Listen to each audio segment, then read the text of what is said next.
Some villains are just evil, no gray mortality or a product of circumstance. They're just bad and love being bad. Maleficent is the embodiment of classic, uncomplicated evil. But then you have Mother Gothel, a cruel villain but with real-life insecurity issues. Or there's Ursula, who's simply an unapologetically evil villain. So why does one villain fall apart from the inside while the other just enjoys being bad? What makes Mother Gothel so tragic and Ursula is not so much? To understand what makes Gothel tragic and Ursula not, we must look at 4 key parts to writing a tragic villain, and the first being motivation. Number 1. Motivation.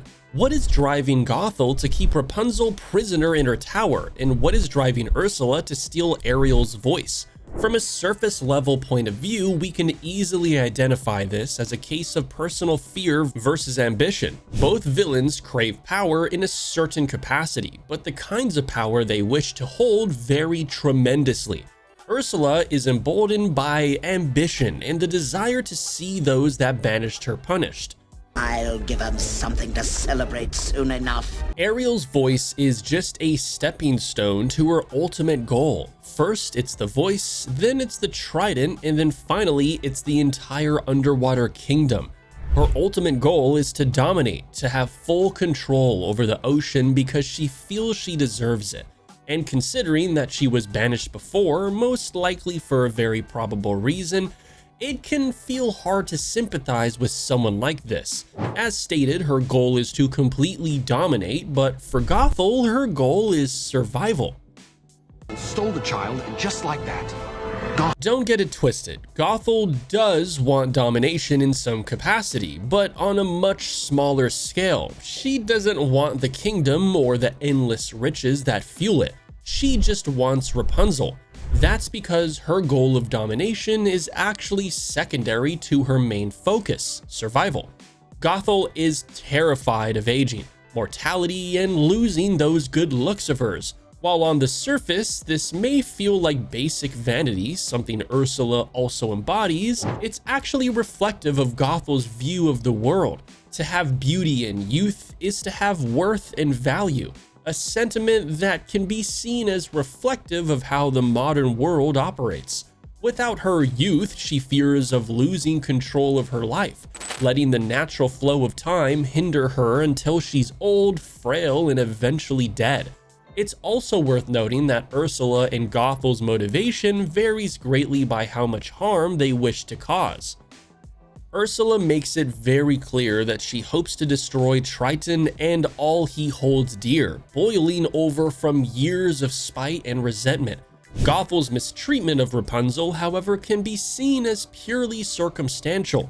When Gothel originally found the magic flower, she may very well have been content to keep it to herself and gone about her now very long life. But when this opportunity is taken from her, she turns to kidnapping Rapunzel, as she is the only remnant of the flower's magic left. She doesn't do it to hurt the king and queen, robbing their kingdom of its heir. In fact, this isn't even her first plan. When Gothel breaks into the castle, she's at first content with simply taking a lock of Rapunzel's hair, but as she quickly learns, that won't be enough to cut it. This leaves her with only one option: kidnapping a child. She does this because it's what she sees she needs to do to survive, to escape the ultimate inevitability that waits to greet us all. Number 2, relationship to main character. And another way we can infer more tragedy in Gothel's story is by looking at her relationship to the main character compared to Ursula's. Like Ursula, Gothel is predatory over something that Ariel has, but their relationship is quite impersonal. She's essentially a snake oil salesman, purely trying to sell Ariel something she doesn't understand by playing off her wants and desires. I will make you a potion that will turn you into a human for 3 days. The kindness, if you can call it that Ursula shows to Ariel is purely transactional, a ploy to lure her into signing the contract. She has no real investment in the character of Ariel, only her voice. This makes her swindling of the mermaid feel more like being cheated by a shifty salesman rather than a tragic betrayal, something that defines Gothel far more. The relationship between Gothel and Rapunzel is quite personal, being built upon a level of codependency that only one of them is aware of. Rapunzel believes Gothel is protecting her from the outside world, though this is just a ploy to keep her in the tower. Now, this still sounds a lot like Ursula and Ariel, but that mother-daughter dynamic makes all the difference. Through gaslighting, emotional manipulation, and infantilization, Gothel is able to maintain control over Rapunzel for 18 years while disguising her intentions as simple mother's intuition. Well, I love you so much, darling. If anything, this also makes Rapunzel a much more tragic figure than Ariel. Sure, both are robbed of something personal of theirs, but with Rapunzel, it goes far deeper. Her relationship with Gothel is a textbook abusive relationship, one built on lies and guilt. Rapunzel believes Gothel truly loves her as a daughter, when in reality, Gothel only loves what Rapunzel can provide for her. While this can be seen as truly evil behavior, you do have to look at the sequence of events that led them to this. Vanity turned to possessiveness, which turned to abuse. The tragedy of Gothel in the end led to more tragedy because of her inability to come to terms with her own morality. It doesn't exactly excuse her actions, but it does make her a layer deeper than someone purely after total power. Number 3, methods. And we can look even deeper into the tragedy of Gothel by analyzing her methods and comparing them to someone like Ursula. Both are tricksters by definition, but Ursula's actions come from a place of malice and greed. From monkey's paw-like contracts to disguises, Ursula's intentions are hardly well hidden at first glance.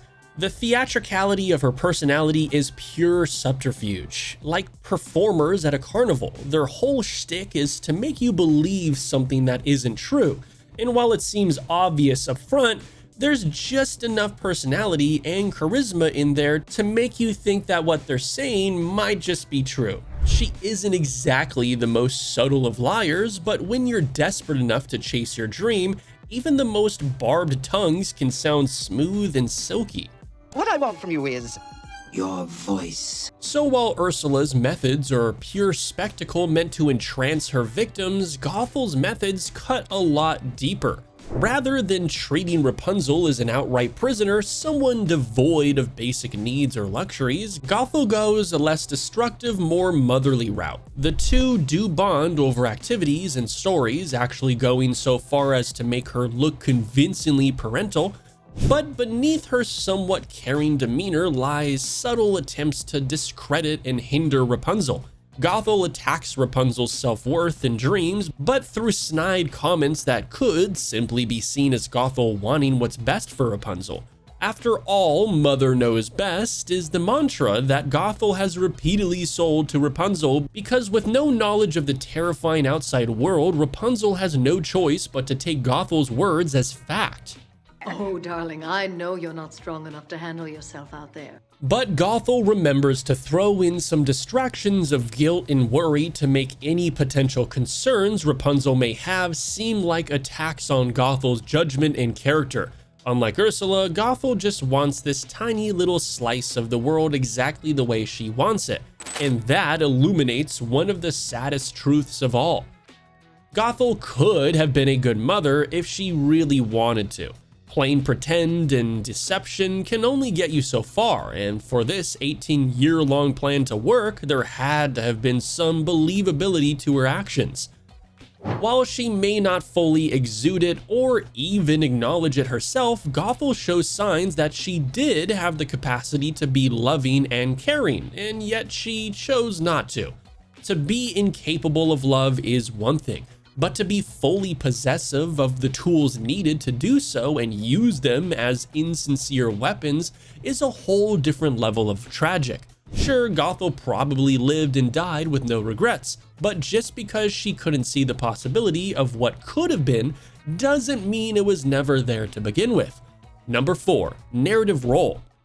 And what makes the tragedy of Gothel far more effective than Ursula is the intention of which these characters are used in the narrative of each film.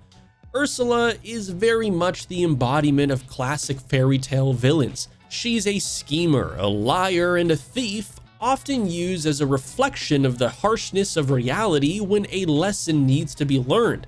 She is temptation and consequence incarnate, preying on the troubled hero's wants and desires, not unlike wicked witches of old, including the villain of Disney's very first feature-length film. The Little Mermaid uses Ursula as a harsh truth to believing strangers or believing things that sound far too good to be true, and she loves that about herself. She loves being as bad as she can be and takes great pleasure in hurting anyone in her line of sight, from Ariel to Triton. Her role in the story is not to garner pity or hit too close to home. She is here to embody simple truths and have fun while doing it, which is not how you can describe Gothel.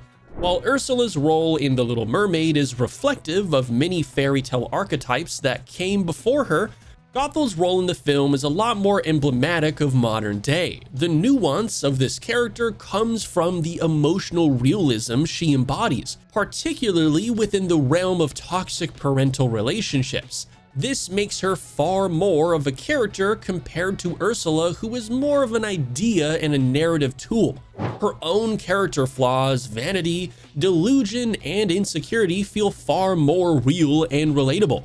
Maybe you don't agree with what Gothel does, but on some level you can understand why she does them. Not just because the story needs her to do these things to move the plot along, but why a person in everyday life might behave in a similar manner. Her fears are far more relatable than a much broader "I want what I believe is mine" idea that we see in Ursula, and this is apparent not only in their role in the story, but from their exit as well. The final battle between Ursula, Ariel, and Prince Eric is one of monumental proportions, pitting the hero and her love interest against what you could essentially call a great sea monster. This is the culmination of everything Ursula wanted to achieve: complete and total power. This is illustrated by the fact that Ursula becomes massive, dwarfing the ship Eric mans and visually even surpassing Triton in raw power. You pitiful, insignificant fool! But while this is an adequate visualization, it doesn't really get much deeper than that. Ursula's end doesn't come from any kind of poetic comeuppance that beautifully and tragically undoes her. No, her end comes in the form of a ship impaling her through the stomach. Perhaps you could see this as a fitting end for the character, but there isn't a lot of nuance to it.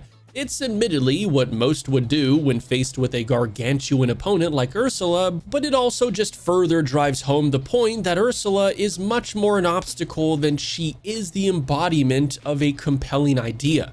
But that's where Gothel differs so much, because not only does she perfectly encapsulate all the ideas the film calls to attention, she is given an ending that serves as the tragic cherry on top for this character.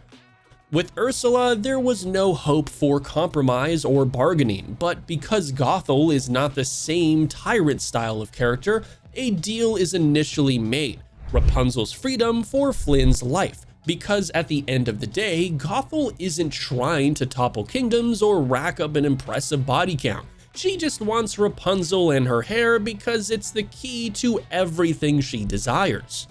Just let me heal him, and you and I will be together.